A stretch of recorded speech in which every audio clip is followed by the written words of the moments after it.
Tuangalie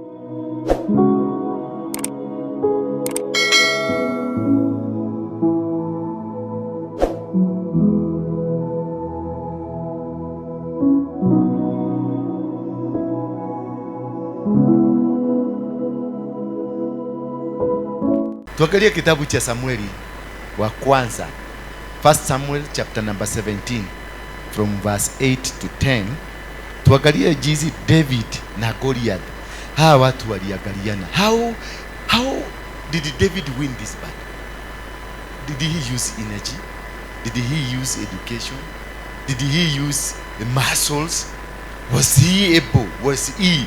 Yani huyu mtu ukimwangalia ka David ni nguvu gani kalitumia kushinda hii vita? Maana kalishida. But what was he able to do that others were not able to do?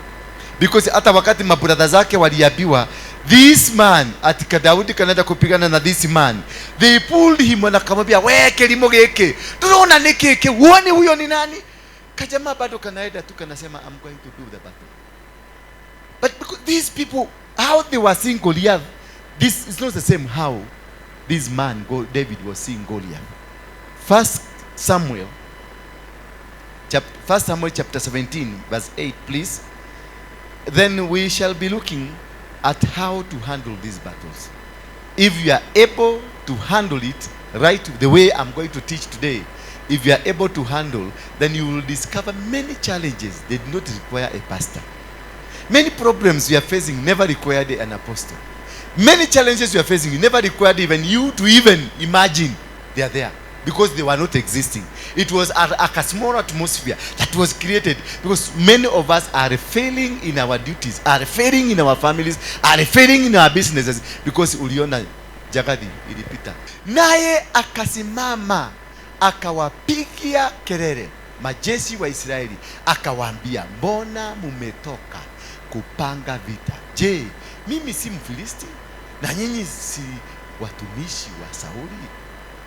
Jichagulieni mtu akanushukie mimi. Jichagulieni. Just choose. Is he telling you choose your pride?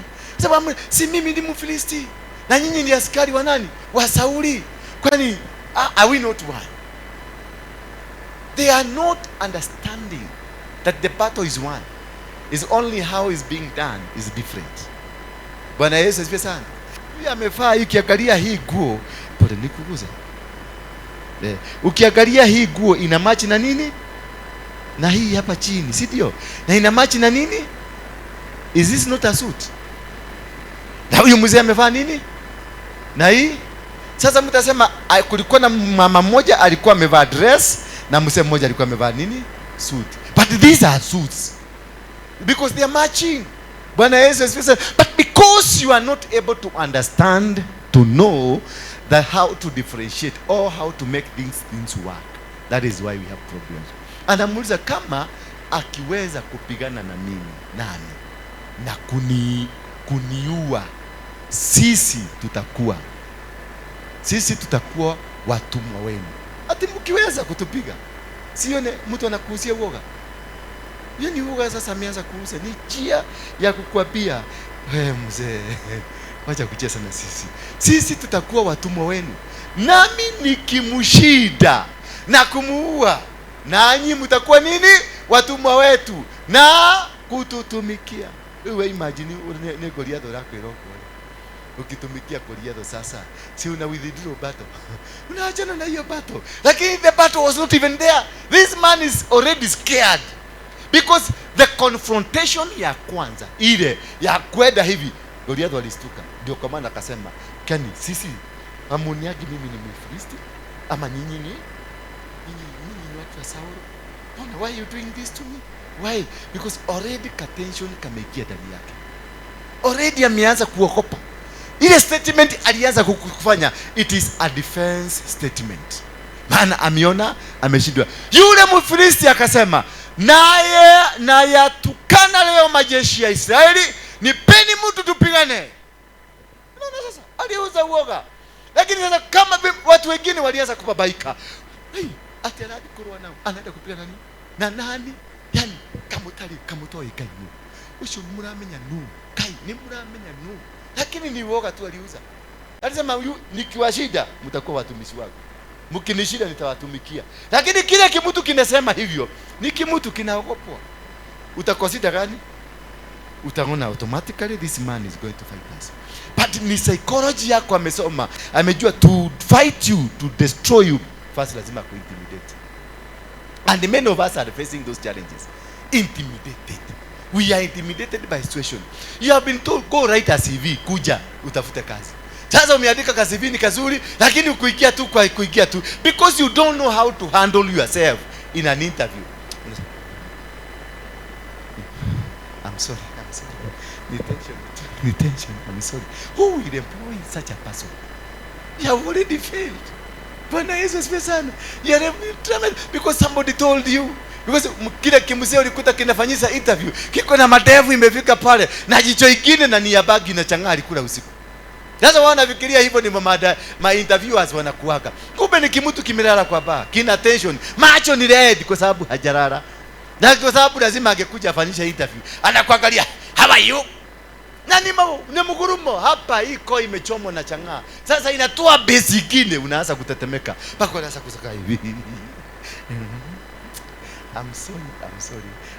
What's wrong? I'm tensed.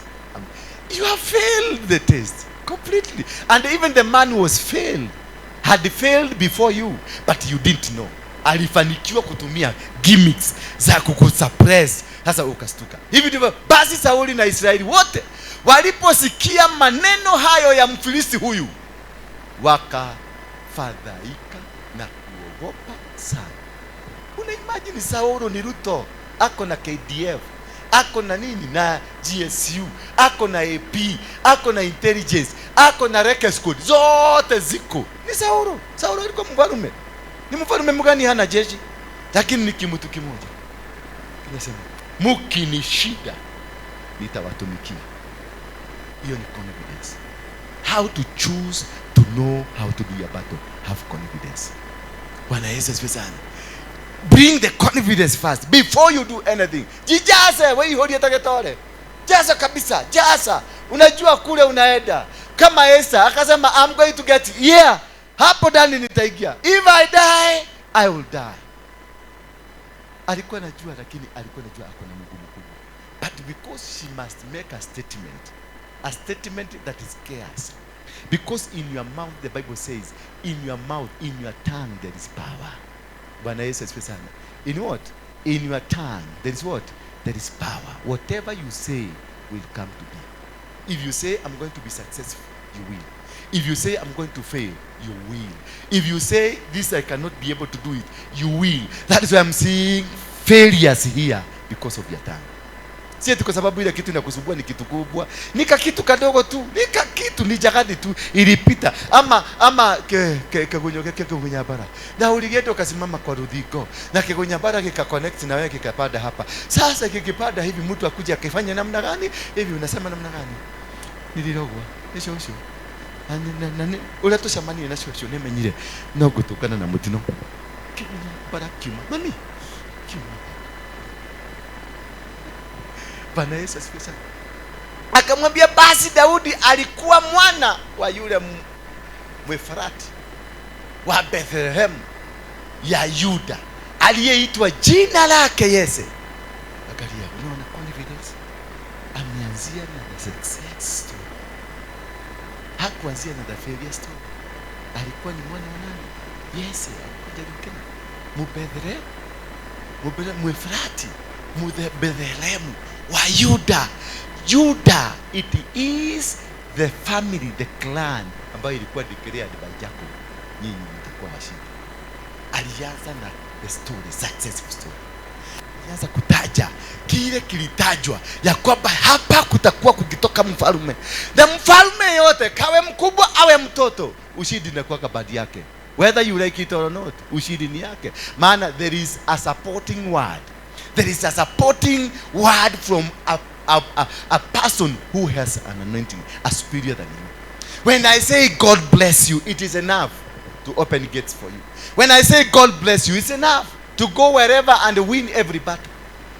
I will tell you good morning, yes, good morning sir, and you say good morning and you win today. Yes, that's enough. You don't need any prayer. I will say, good morning, sir, and win today. That is enough. Just I release to you, win today. I have conquered every obstacle that can cause you not to win, because I have released a live word upon you. That is why we the parents, mtoto akitoka nyumbani akienda shule, mwekelee tu mkono kwa kichwa. Yani mtoto si wa mkono. Mtoto si wa mkono, hapana. Si hivi ati mudie wega, murathimwo, ciana ciakwa ni mwaigua. Hapana, wekelea mtoto. Father, I bless my son. Ndiye, ukifika shule ubarikiwe. Usikutane na mchawi, usikutane na warogi, usikutane na wale wanaibaga nyota. Umesikia mwanangu? Mwachilie, ushamaliza kazi. Maana you are carrying a blessing. You are a mother, you are a father, you are carrying what? A blessing. That is, you only release a power, a word that converts you to become a victor. Hello, you have it in your mouth. You are not going to borrow it in the bank. You have it. Kama mnalia hapa, mko hapa, watu wengi hapa naona hawako kazi. Hamuko kazi because you wanted to be poor. You are poor because it is your personal choice. Hallelujah. Kama nyumba imefungwa, you chose your nyumba ifungwe. Hello. Kama unaombea kama pepo inaenda, kama unakuja unaombea dada yako anakwambia madiri kana mahoya ine jali oneda mweno yo, ukamwambia ni wale toa Yesu ndauga ohone, na anakupigia simu baada ya 30 minutes tamakane ya hore, alafu jioni upite radio yamefuka nyumba. Wewe na shetani mko tofauti kweli? Kama uliombea tumbo ikachipua na alikupigia simu na yako Saudi Arabia, na ukatuma neno Saudi Arabia na ikafika, na uko na radio ama kiateka hapa na makufuri ameyekelea hapa, na ni mlevi wa bagi, na ni msherati, maana anatafutaga tu mama tule hatujalipa nyumba diaede aseme hata hii mwezi atawaiva. Ni mtu mwenye hata Mungu is not backing him. Alafu anakuja anaweka kufuri na anaenda, na unapigia kila mtu wa familia na marafiki, nasema oi kai mugire ndikarage maisha maya Ngai, mutikandeithia na niguo ndeithĩtie andũ aitũ, mutinginya ni ndararaja lakini ulituma neno Saudi Arabia. Bwana Yesu asifiwe sana.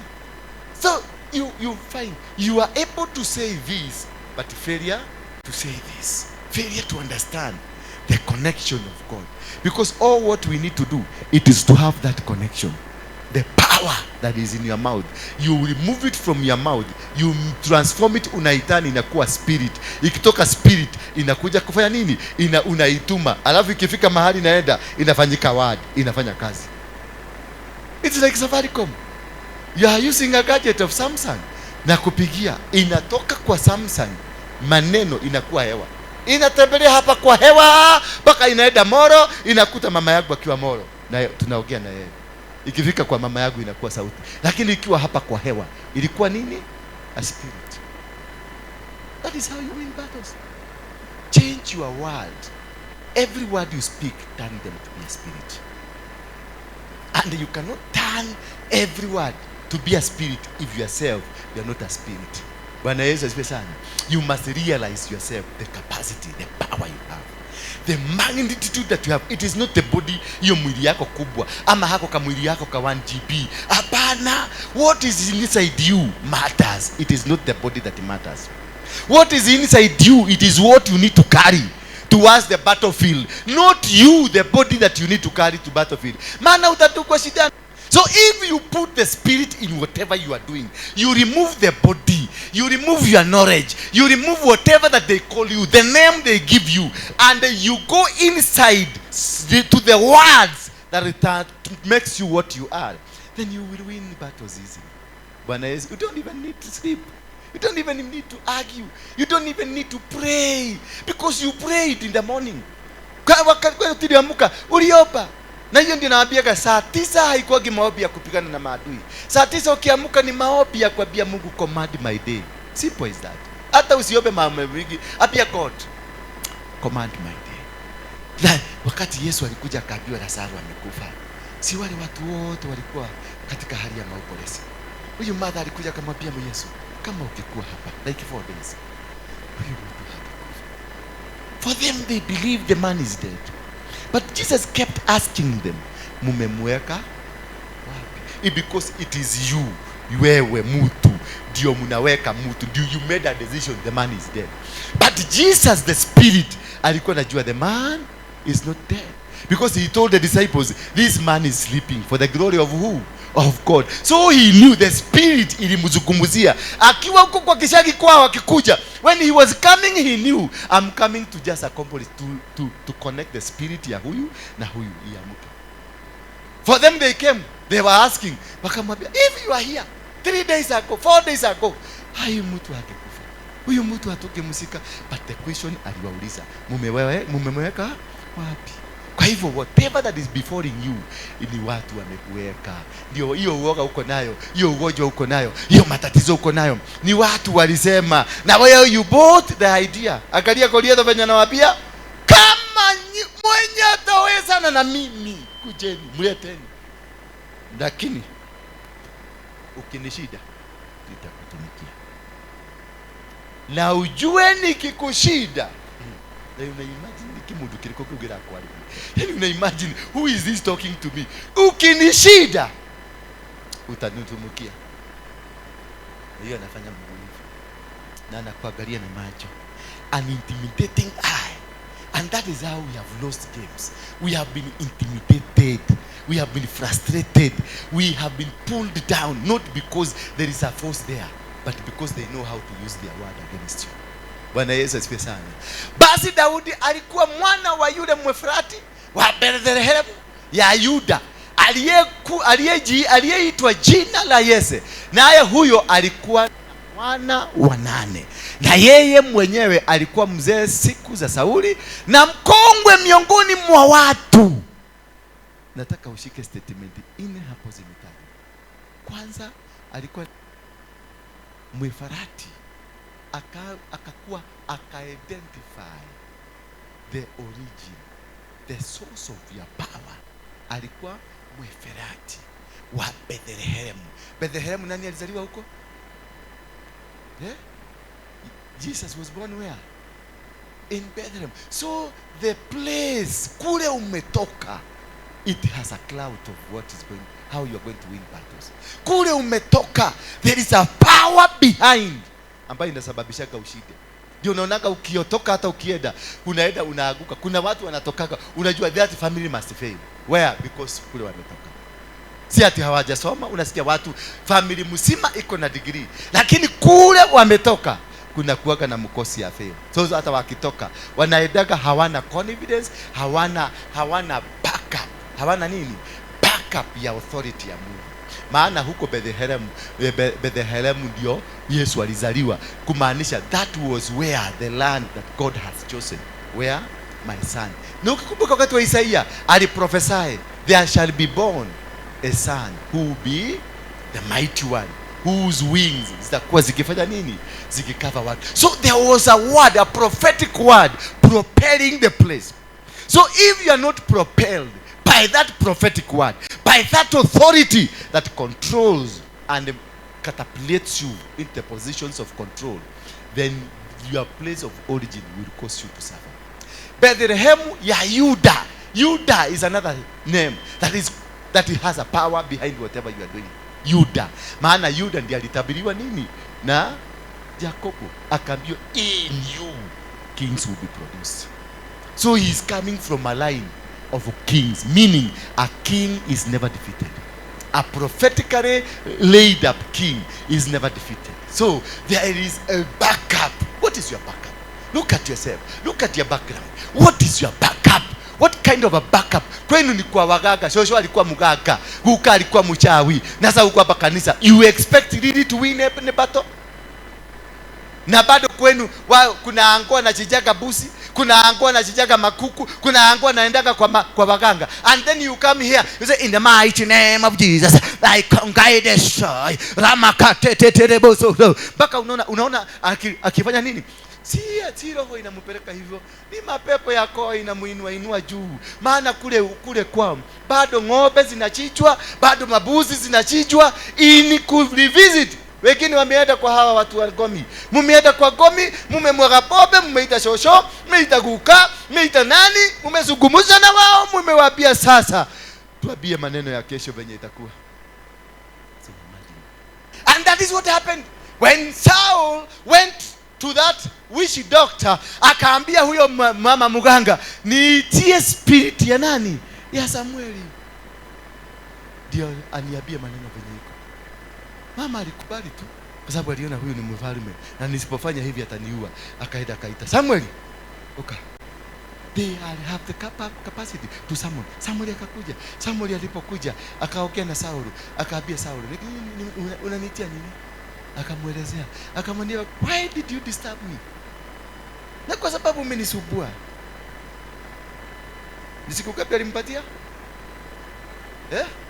Kesho masaa kama hii tutakuwa na wewe. Wale watu wanaitaka kugulia mudharafa, that is what happens to you. Bwana Yesu asifiwe sana. Watu wa msalaba, wale watu wanataka tuadikolilika na shosho, tuadikolilika na mafaito, kugulia mudharafa, that is because you go to invoke, unaenda kuitisha huyo baba mwenye alikufa. Kutoka hapo unasikia mkikakaa kidogo mnazika mwingine. Mkikakaa kidogo mnasikia kuna mataga. Mkikakaa kidogo yule wale walikuwa natoka kwa maji unasikia wamepatikana kwa Nidi Bridge. Na ndio walikuwa wakosa. Kumbe wewe ndio umefanya watu 17 wakufe. Sababu ya hiyo spirit yako. Bwana Yesu asifiwe sana. Halo. Basi Daudi alikuwa mwana wa yule Mwefrati na Mwetharamu wa Yuda, aliyeitwa jina lake Yese. Yese ni nini? Yese inaashiria the Trinity. Yani the background, the force, the name inakupelekaga into the family tree. Bwana Yesu asifiwe sana. When you mention, you bring in the name, it gives you the family tree. Bwana Yesu asifiwe sana. Na huyo alikuwa mwana wa 8, na yeye mwenyewe alikuwa mzee siku za Sauli na mkongwe miongoni mwa watu. Kuna kitu hapo amesema alikuwa mwana wa 8. Kuna umuhimu mkubwa sana katika kutaja namba. Ametaja katika namba, the controlling numbers. Mwana wa 8 ambaye 8 tulisema tukajua ni nini? Renewed. Ni kitu ambacho renewed. This man is carrying a mantle. That is why alikuwa mwana wa 8. Is carrying a mantle. Because ukiingia sasa katika namba ya 9, unaingia katika namba ya nini? Ya kuzaa. So you must be having a pregnancy that produces. So this man from beginning, he was strategically positioned into number 8 because of battles like this one. So that's what I'm telling you, you need to choose your battles wisely. Kama wewe si mtu wa kupigana, wacha kupigana. Kama wewe si mtu wa kukuja kuwa mdhejeri guy, wacha kufanya udhejeri guy. Kama wewe si mtu wa kufanya, because these numbers catapulate you and makes you become what it is. Kuna watu wamekosi tu mpaka wanashindwa, mikosi hii ilitoka wapi? Ni nini? Because you are positioning yourself in the wrong places. When you position yourself in the wrong places, then you fail in your life because of these numbers. Numbers are so powerful in your life. The day you are born is so powerful. That is why you go Europe. The first thing you need to memorize, kuweka kwa hii kichwa, ni birthday. Hizi zingine unaweza kupoteza. Na birthday inaweza fanya uanguke mtihani. Birthday. Ukisahau birthday yako, you are off. They relate everything and anything with birthday. Why? Because the day you are born is so important. Numbers are very important. You need to go deeper. Sio lazima nikuja kuwafundisha. Go deeper and study about numbers. Go deeper, ujue wale walikuwa wanasoma nyota. What were they reading from kwa nyota? Wale ambao walikuwa nafuata mwezi na jua, what were they reading in it that they were so powerful then and we are not powerful? So inasema basi majina ya watu tumesoma hii. Na wale wana watatu wa Yese, wale wana watatu wa Yese waliokuwa wakubwa, walikuwa wamefuatana na Sauli kwenda vitani. Na majina ya hao wanawe watatu waliokwenda vitani ni haya: mzaliwa wa kwanza Eliabu, na mzaliwa wa pili nani? Abinadabu, na mzaliwa wa tatu ni nani? Ni Shama. Kwa nini ameleta mazatu watatu? Na amesema na amewataja mpaka majina. Ndio urudi usome majina. Shama lilikuwa linamaanisha nini? Usome jina Eliabu linamaanisha nini? Usome jina Aminadab linamaanisha nini? Na uone vituko za Aminadab, Shaba na Eliab. Kutoka hapo you can be able to relate with how you're going to win the battle. Understanding the name, the source of the name and the authority behind that name and the meaning of that name. Kuna watu wako hapa wana majina mengine. Unashindwa hiyo majina. Hata ukiombea huyu mtu na bado wako na hiyo jina, hakuna mahali anaenda. Sisi kuna mtu unakuja tu na kusikiliza jina yako. Na kuuliza weta wate. Ni jitawa Joseph Keregeri. Sasa unauliza Keregeri ni nini?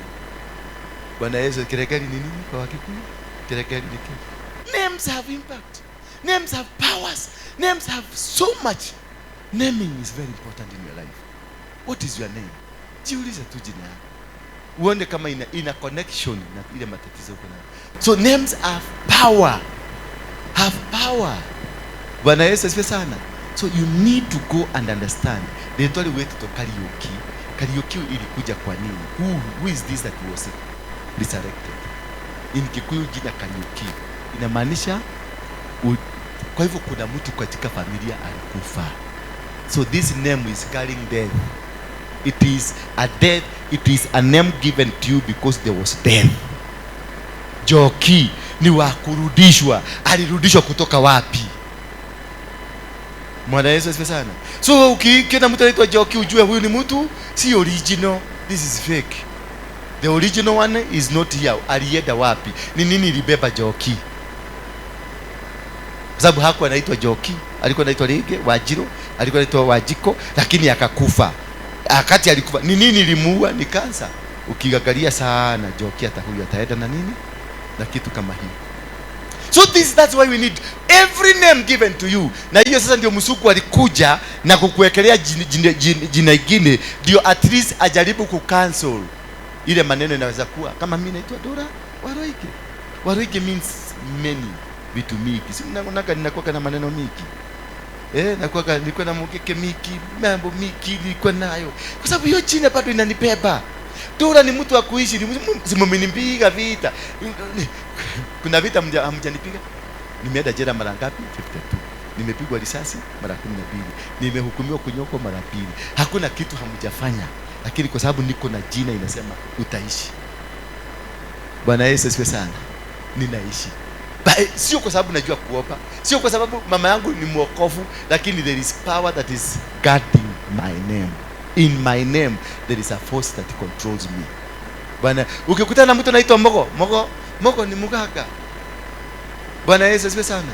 Mtu yote anaitwa Mogo ni muganga. Hiyo jina ilitoka, kuna mzee alikuwa anaitwa Mogo in the family who is a muganga, and now because you are carrying the same name, you are carrying the mantle ya ule muganga.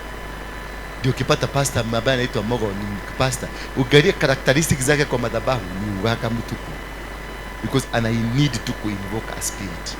Any spirit no matter where you involve it, itafanya kazi. Bwana Yesu asifiwe. Kuna mwingine anaitwa Muragori ukiona ni definer. Ndio anakuambia kama maneno bako unashangaa alijulia wapi maneno yako. Na ni definer. Na ni mlevi tu, ni mchawi mganga tu hivi. Hajielewi. Lakini akikufugulia mdomo yake lazima akutajie maneno itoni akuragurira, anakuragurira. Bwana Yesu asifiwe sana. Kwa wale mmeolewa na wazee wanaitaka Muragori, unaonaga kuna kuoga na vita kwa nyumba, maana kila time anakuonaga kakitu. Kuna kakitu anaonaga ndani yako. Hapako si kazuri ama ni kazuri. Hello. Bwana Yesu asifiwe sana. Naye huyo Daudi alikuwa mdogo wa wote. Bwana Yesu asifiwe sana. Na hao watatu waliokuwa wakubwa wakafuatana na Sauli. Daudi kalikuwa tu kadogo, na wale wakubwa walifuatana na Sauli wakatembea. Basi Daudi alikuwa akienda kwa Sauli na kurudi ili awalishe kondoo za baba yake huko Bethlehem. This boy was still alikuwa anachunga kondoo. Lakini remember, this boy is carrying an anointing. Alimwagiliwa mafuta. Kwa hivyo what he is seeing, others are not seeing. The brothers were just there because they wanted they said, sisi ni wakubwa, wako na miili mikubwa, wako na nguvu. Kwa hivyo they thought we by right we control it. By right we have the position. By right, we have the capacity to do it. They didn't see anything in nani? In David. And they remember, David akimwagiliwa mafuta, they know. Lakini hawakwenda kujiuliza ni kwa nini mtoto huyu amemwagiliwa mafuta. Na alipomwagiliwa mafuta, because God knows how to hide, alikarudisha kaende, ndio hawa wasidetect, wasione kama kuna kitu kikubwa kimefanyika. That is why ukimwagiliwa mafuta unarudishwa nyuma. Wale wetu wengi tumemwagiliwa mafuta kama ya upasta. Mimi nilimwagiliwa mafuta 2007, but this year ndio nilianza kufanya kazi ya Mungu. Before you start the battle or fighting ya kupigana na kitu yote, get ready first. Understand what kind of battles are you fighting. Ni nani mnapigana na yeye kwenu? Kama wewe ukiona kwenu kuna foundation ya wagaga, wewe taulizie, sasa huyu guka ndiye alikuwa kama mgaga yeye. Sasa ukisikia alikuwa na ganga watu wagani? Unaambiwa adumo mragi Githumo, wengine walikuwa wanataka Ukambani, agemo mragi Mombasa. Unajua this is not a simple man. Kama watu walisafiri from Mombasa, from Turkana, from wapi, wakakuja kuona huyu mzee, madhabahu yake ni ya kitaifa. Bwana Yesu asifiwe sana. So ujiulize wewe, umefika karibu gani? Umetoka location? Hello? Wewe ni pastor sasa, umeokoka na umefungua kanisa kale ka kijiji na umesikia huko kwa msedio kulikuaga. Sasa unabila Bwana asifiwe, tunaenda kukemea, tunaenda kuvunja madhabahu, tunaenda kuyaangamiza katika jina la Yesu. Na wewe you are just a local villager pastor. Wacha nikwambie, venye hako kanisa kataisha, hakuna mtu atakuwa amekwambia. Kanisa nyingi zimefungwa na madhabahu ya kwao. Si ati kuna ati wamama walisegenya, wamama walipiganisha kanisa, wamama walifanya hapana, ni madhabahu ya kwenu ndio imemaliza. Maana ulienda kupigana na Guka. Na Guka alikuwa ana attend watu wa kutoka Kisumu, watu wa kutoka Kisii, watu wa kutoka Webuye, watu wa kutoka Mombasa. This man is a national figure. So kuvuja hiyo madhabahu, you don't need a village pastor, you need a national. Mtu ako na capacity, a national standard, akuja avuje hiyo madhabahu. Bwana Yesu asifiwe sana. Na kama huyu mgaga alitembelewa na mtu kutoka Uganda, ama alitembelewa na mtu kutoka Tanzania, ama alitembelewa na mtu wa Somalia, ama wewe ulisafiri ukaenda Amerika, alafu ukakuja ukatembelea mimi nikiwa mgaga, umeraise standard yangu, umeipeleka international. So kuvuja ile madhabahu iko ndani yangu, you need an international speaker. You need an international what? Not a speaker. You need an international priest, high priest. Mtu ako na international capacity, ako na attend to international people, watu wametoka mbali. Kama sijawahi hudumia mtu wa kutoka mbali, na madhabahu ile iko kwa baguka yako, alihudumia Muganda, akahudumia Mtanzania, usikuje kwangu, utakufa. Hiyo madhabahu itakuwa, hata nitakuombea na utatoa shilingi yako milioni 1 hapa, tutakula na mimi nitakula. Kwangu utasikia kumetokea kitu shida. Na kule wewe ukirudi nyumbani utakuta Gukame kukoja, anakuuliza who do you think you are? Who are you? What are you? What do you think you are? Na hiyo madhabahu, maana kuna mtu anaitoleaga sacrifice. Hiyo madhabahu maana inafanya nini? Inatolewa kwa sacrifice. It is still alive and it will hit you like nobody's business. It will hit you and kill you. Na jezo yako na utasikwa na tukuweke msalaba hapo na tulie na turudi nyumbani tukule kanyama kwa barabara tukirudi. Na wale wakujewa wakunywe pombe wa sacrifice waseme that is. Na kama kuna mtu mwingine alikuwa ameanza ujika kama yeye na amekuja kwa hiyo mzishi, unasikia gari ambayo ilikuwa imebeba watu kutoka mazishi iliingia Tharaka Nithi, ikaingia kwa Nithi Bridge na watu wote wadani wakakufa. Kwa sababu ya nini? Kuna kamutu kengine babu ambaye amelala kule, anauliza hako kanaenda wapi? Ataenda kutusumbua kama lisiwe. So most of us, mwingine anafungua biashara na hiyo biashara ilikuwa ya kwenu, familia yenu, there is a way they sacrifice for the businesses. They sacrifices for the successes. They sacrifices for whatever that happens within the family. And then umekuja umeokoka, umekuwa mlokole. Ginya godhioma ginya neke France. Buju romoshando roboshe ni kudhioma. Na biashara za kwenu zote lazima kuchinjwe mbuzi ndio ifaulu. Na ukuja hapa na madhiomo yako na Yesu yako, pepo na kemea eti kwa sababu umeolewa kwa hiyo familia na umekuta wao they are not into God, ni madhijaga na wakati pepo katika jina la Yesu na vuja na kataya ramakete tando robosaya raka. Ukirudi nyumbani ukimaliza miezi mitatu nasikia kansa imekugonga, because you are trying to interfere with a foundation in a family, and this foundation they sacrifice. Wewe ni mdomo mrefu yarakata linakanta rama katurobo saya, na hujui kama ni wao wamekuigia, unaongea na lugha yao. Kumbe ukifikiria ni godhioma na dhioma, wale wanajua hiyo lugha wamekuweka. Sasa unafungua mdomo, wanakusikiliza, atakalau anaelea watu nina atakalau anaelea kwa munyake, wanasikia huko hizo komi, wanasikia na wazee wa huko wanasikia, wanainuka. Every village iko na wazee, every village iko na nini? Iko na wazee in the spiritual realm that controls, na they hear every language, they hear everything you say. Now they know umeanza kuinua kamugu. That's why wacha, kama unajua hizi vita haujui vizuri, kama unajua ile maneno iko kwenu haujui vizuri, don't argue, usianzishe vita. Tulia, tafuta mtu aliye makinika, aliye juu kukuliko, alafu akuelezee. Na ukiona huyo hakuelezei vizuri, tafuta mwingine yako juu akuelezee. Sasa utaelewa kiwango cha familia yenu katika ulimwengu wa madhabahu iko imefika wapi. So that once you have the knowledge of understanding, kwenu mnakaaga na mnagani, what were the sacrifices that were done, who sacrificed it, and when, and which month were they sacrificing, because there is a month. In every family they have a month. Kuna month ya mwezi wa 8, kuna wao wa mwezi wa 6, kuna wao wa mwezi wa 2, kuna wao wa mwezi wa 4, kuna wao wa December.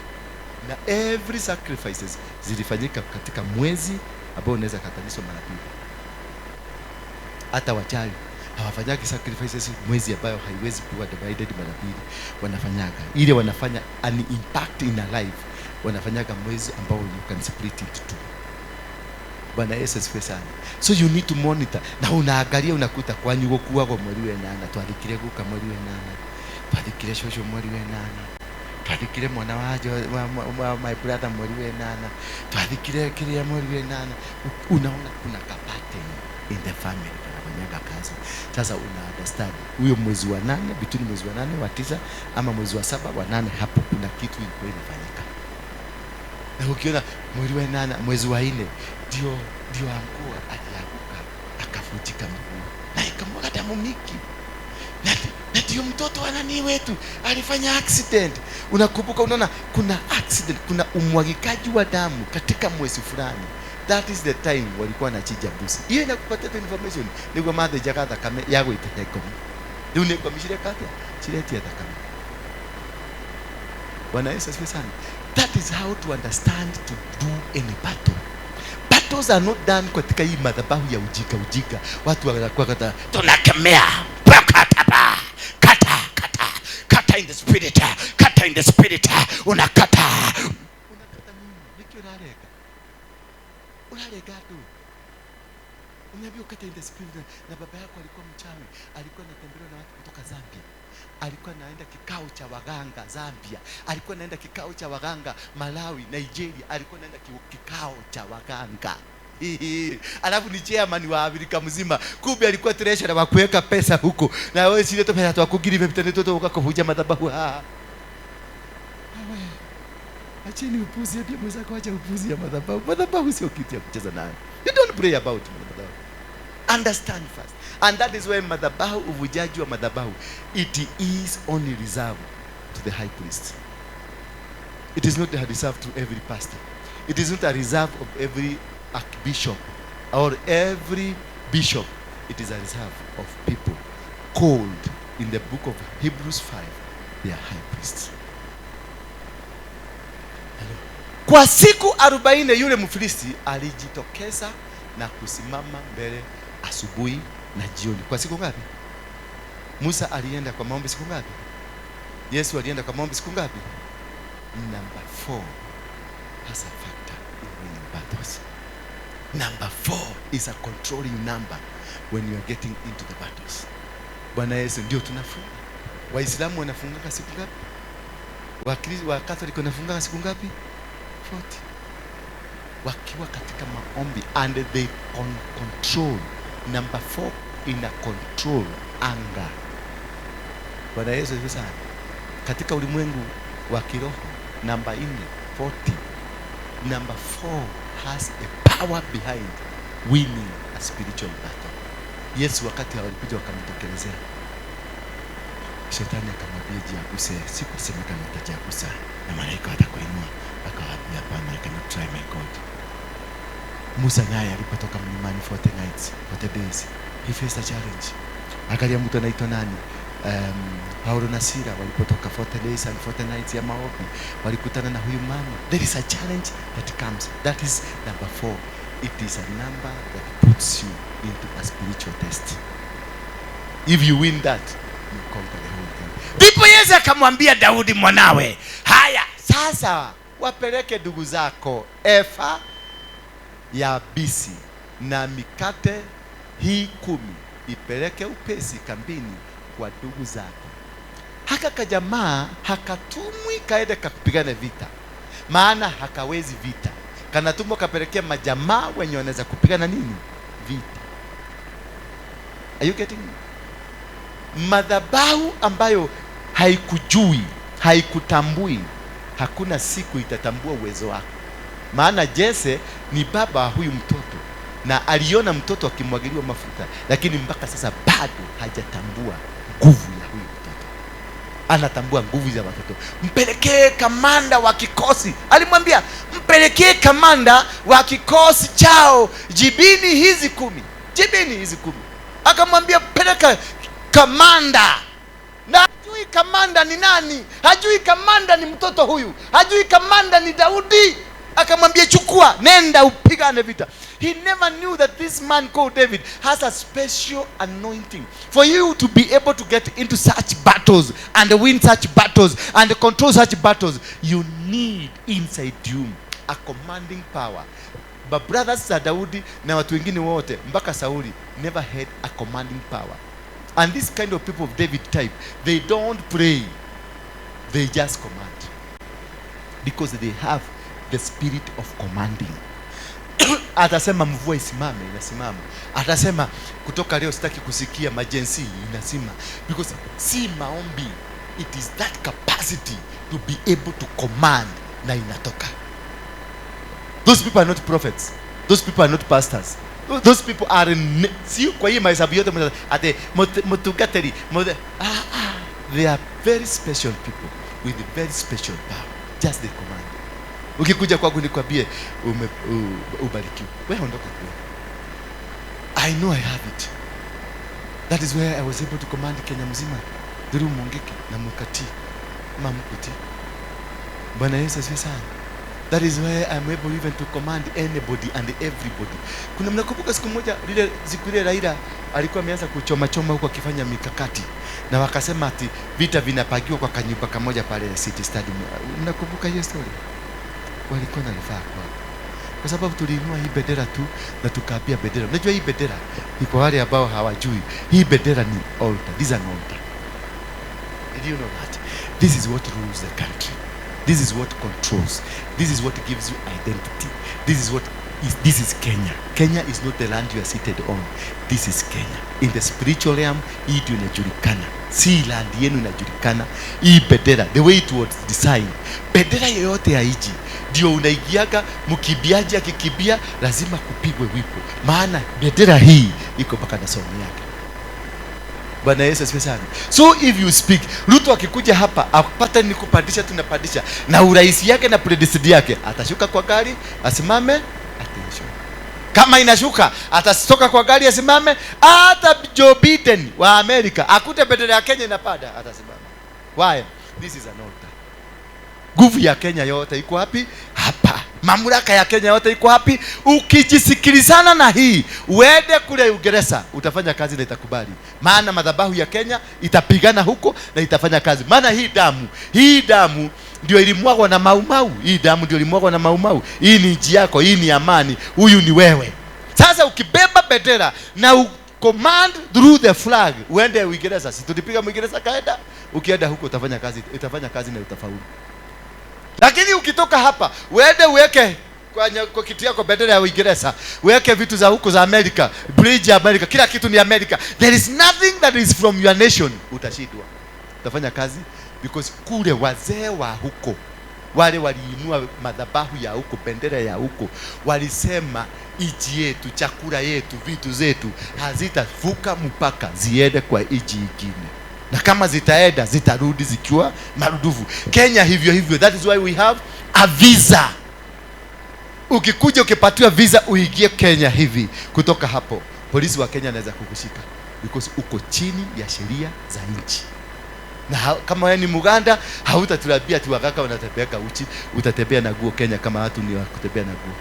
Kama watu wa Uganda wanaenda uchi, lazima uvae nguo. Kama wanavaaga vinyana, lazima ukae style yetu because umeingia chini ya madhabahu. Sasa wakati Raila alikuwa ameanza kuzunguka huko kuchoma maduka, tuliinua bendera kule City Stadium, tukasema wewe bendera, nenda uongee na Raila, na tumekwambia kesho hatutaki maandamano. Kesho tulimwona pale Serena Hotel akisema tumesimamisha maandamano, tupatie negotiation room. Kutoka hapo mlisikia maandamano ya Raila tena mpaka sasa. Huwezi kushinda na madhabahu, huwezi. Kama hujui kupigana na madhabahu, wachana nayo, wacha kungangania. Tuendelee baba, wacha kungangania kitu ambayo huwezi. Stop it, leave it. Kuna familia unaweza kuwa mwanamke kama huyu, ukute ni shida, umefugiwa na gunia, umeenda kufugulia kweli, na hana shida, ni mrembo, ni mzuri, hana shida, ni anakupenda mpaka anakuitaka baby, mpaka ukiingia kwa nyumba unatamania kufika kwa nyumba, maana utaitwa baby. Lakini kia biashara zako zote zinaanguka, kazi zako zinaharibika, kila kitu yako inakwama. Ulikuwa na safari za kwenda Ulaya zote, kabla hujafikiria kuchukua huyo mtu, tembea na yeye miezi 7-8. Angalia, mwangalie tu pole. Acha haraka, hii maneno hakuna mahali naenda. Mpelekee kamanda wa kikosi chao jibini hizi 10, ukamwangalie wako hali, ukawaangalie, waulize mko hali gani, kisha uniletee jawabu. Sasa kumbe Daudi alikuwa kamitu kakutumwa. Haleluya. Kumbe wewe ni mtu wa kutumwa. Kumbe wewe na ni connection. God knows how to connect. He will connect you to me. Kumbe wewe ndio umebeba kifunguo ya maisha yako. Kumbe wewe ndio umebeba kifunguo ya huduma. Just that connection. Kajama kanatumwa na chakula, kumbe kanapelekwa battleground, because God want to announce you. When God want to announce you, he will not use the proper ways, you know. He will use you some other ways. Hata ukiangalia hivi unashindwa, kaka yaruta gawera hata. Basi akamwambia, nenda. Basi Sauli na watu wote wa Israeli walikuwa katika bonde la Ela wakipigana na Wafilisti. Walikuwa kwenye vita, kwenye bonde la Ela. Bwana Yesu asifiwe sana. Daudi akaondoka asubuhi na mapema, akawaacha kondoo pamoja na mchungaji, akavitwaa vitu vile, akaenda kama Yese alivyomwamuru. Akafika penye magari wakati lile jeshi walilopokuwa wakitoka kwenda kupigana, wakipiga kelele za vita. Alifika. God will make you go there. If you are the one to conquer this battle, if you are the one to conquer this, God will cause you to be in that position where you will be positioned and announced. Before you are announced, you are a position. You will be put to the relevant place. Mahali utakuwa position ready to take over. Nao Waisraeli Wafilisti wakajipanga, jeshi hili likikabili jeshi lile lingine. Tuendelee baba. Basi Daudi akaviacha vile vyombo vyake katika mkono wa mlinda vyombo, akalikimbilia jeshi. Unasikia the spirit in him is still pushing him. Aliacha, hakufanya venye aliambia ati wewe umpatie kamanda. Hakupatia kamanda because he knew, I am the commander. Who am I going to talk? Naenda kuongea na kamanda mwingine mgani na nini? In him the spirit had an authority. Ilikuwa inamwambia ulalie na kamanda uliku. You are the commander. Alienda akaacha vile vyombo kwa mnani? Kwa mlinzi wa kuchunga vyombo, na akalikimbilia jeshi. Basi katika mkono wa mlinda vyombo akalikimbilia jeshi, akafika akawasalimu ndugu zake. Alikuta ndugu zake pale, akawasalimu, hata kutaka kujua maneno mengi. Hata alipokuwa akisema nao, kumbe yule shujaa alitokea. Naye God has organized yule mtu anakuja. Your match has arrived.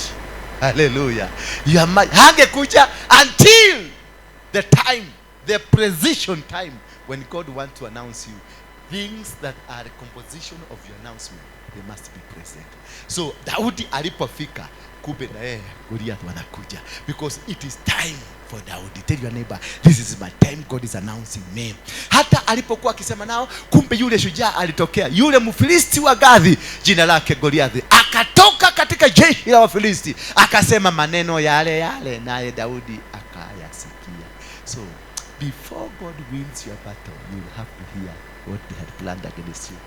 Before God conquers them for you, you will hear what the plan they had against you, what arrangement they had. God must reveal to you the arrangement they had against you, the plan they had against you, the agenda that is against you. Na watu wote wa Israeli walipomwona yule mtu wakakimbia, wakaogopa sana, maana alikuwa shauza uoga. Alikuwa shawaambia, mtu atanishinda basi bana, nikujeni bana. Bana njoo basi ukanishughulikie, twende basi, kujeni. Mwenye atanishinda nitatii. Watu wa Israeli wakasema, je, mumemuona mtu huyu aliyepanda huko? Ni mule Mfilisti. Akamwambia Daudi, njoo huko kwangu, nyama yako nitapatia ndege wa angani na wanyama wa mwituni. Amemwambia nini? Njoo hapa kwangu, nyama yako nitaipatia nani? Kile kitu huyu Mfilisti hakuelewa, already David had won the battle ya wanyama. Hallelujah. Already the battle ya wanyama Daudi had already won. Kwa hivyo hakuwa na wasiwasi, alikuwa shashinda vita za kupigana na wanyama. Now the next move ni kupigana na binadamu. Kumbe Mfilisti alikuwa kwenye ulimwengu wa wanyama, naye Daudi alikuwa kwenye ulimwengu wa binadamu. These people that are fighting you, they will not be able to understand which situation, which position are you, which season are you, which time are you. You will be able, you will not be able, they will not be able to fight you. They will not be able to conquer you. They will be able to win any battle against you because you are not in the same time length. Daudi is way ahead of this man. This man ako kwa wanyama, Daudi ako kwa binadamu. Ndipo Daudi akamwambia yule Mfilisti, wewe una njia, mimi na upanga na fumo na mikuki, bali mimi ninakujia wewe kwa njia ya Bwana Mungu wa majeshi, Mungu wa majeshi ya Israeli uliowatukana. He made sure that he has involved God in the battle. Na akakumbusha Mungu, hawa mudode adikuru wanake alikutukana. Kenyoni okemote. Kenyoni is a way of intimidating God. Hawa ni wale watu walikutukana. Hii ni watu ambao hawakupenda. Sasa choose between me and him. That is how you win battles. Make yourself pure. Make yourself clean for God to do the battles for you. Siku hiyo ya leo Bwana atakuwa mikononi mwangu, nami nitapiga na kukuondolea kichwa chako. Nami leo nitawapa ndege wa angani na wanyama wa nchi mizoga ya majeshi ya Wafilisti, ili kwamba dunia nzima wajue ya kuwa yuko pamoja katika Israeli. For your God to be known, the people that have been against you will be conquered.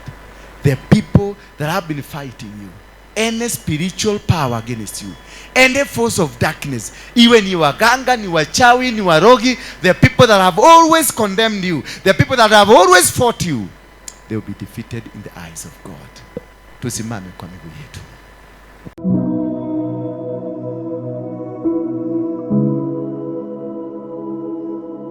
Kanisa la Crusaders for Christ chini ya Apostle Ndura wa Ruinge iliyopo jijini Nairobi wanakukaribisha kwenye ibada mbalimbali. Siku ya Jumatatu ni siku ya maombi hapa kanisani kuanzia mida ya saa 3 asubuhi hadi saa 11 jioni, na siku ya Jumanne imetengwa kwa ajili ya kuonana na Apostle moja kwa moja kuanzia mida ya saa 3 asubuhi hadi saa 11 jioni, na siku ya Jumatano ni siku ya ibada ya ukombozi kuanzia saa 5 asubuhi hadi saa 9 mchana. Siku ya Alhamisi ni siku ya kuonana na Apostle moja kwa moja kuanzia mida ya saa 3 asubuhi hadi saa 11 jioni, na siku ya Ijumaa ni siku ya maombezi hapa kanisani kuanzia saa 3 asubuhi hadi saa 11 jioni. Siku ya Jumamosi kikundi cha ibada na sifa wanakutana kwa ajili ya maombi na maandalizi ya ibada za Jumapili. Siku ya Jumapili ibada ya kwanza inaanza saa 1 asubuhi hadi saa 2 kamili asubuhi, na ibada ya pili inaanza saa 2 kamili hadi saa 4 asubuhi, na ibada ya tatu inaanza saa 4 asubuhi hadi saa 7 unusu mchana. Kisha ibada ya ukombozi inaanza saa 9 mchana hadi saa 11 jioni. Vile vile unaweza fuatilia ibada zetu kupitia YouTube channel Bethel Clouds TV, vile vile kwenye ukurasa wetu wa Facebook The Synagogue.